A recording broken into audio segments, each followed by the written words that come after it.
Hello everyone and welcome to my channel yummy collection.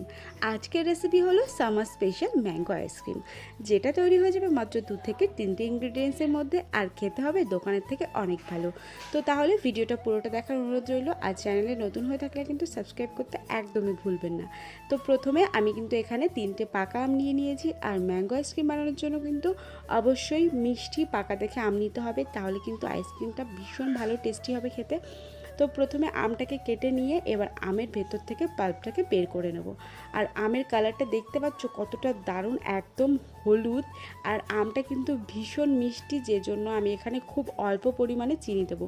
আম যদি বেশি মিষ্টি না হয় কোনো সমস্যা নেই, সেক্ষেত্রে চিনির পরিমাণটা একটু বাড়িয়ে দিলেই আইসক্রিম কিন্তু ভালো টেস্টি হবে খেতে। তো এখানে আমি খুবই ছোট চামচের 2 চামচ চিনি দিয়েছি আর 1 প্যাকেট দিয়েছি গুঁড়ো দুধ। এবার এটাকে ব্লেন্ড করে নেব। আর 1 কাপ হুইপ ক্রিম নিয়ে ক্রিমটাকে ভালো করে বিট করে নেব। তোমরা আইসক্রিমের পরিমাণ যতটা বানাতে চাও সেই হিসাবে হুইপ ক্রিমটা নিয়ে বিট করে নেবে।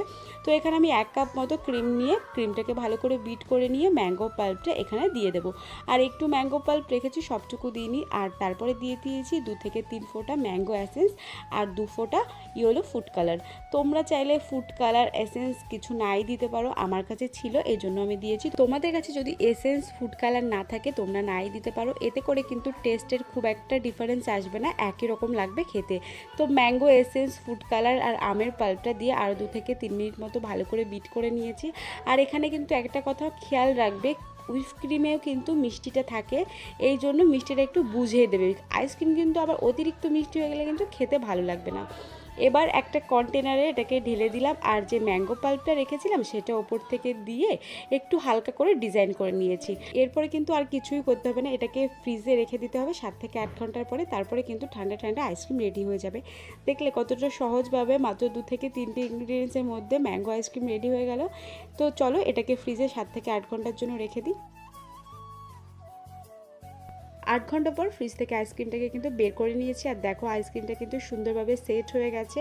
এবার তাহলে চলো এটাকে আইসক্রিম বোলের মধ্যে নিয়ে সুন্দর করে একটু ডেকোরেশন করে নিই। তোমরা যদি এইরকমভাবে আইসক্রিম বানিয়ে নিতে পারো না, দোকানের আইসক্রিমের টেস্ট ভুলেই যাবে, এতটাই সুন্দর হয় আইসক্রিমটা খেতে।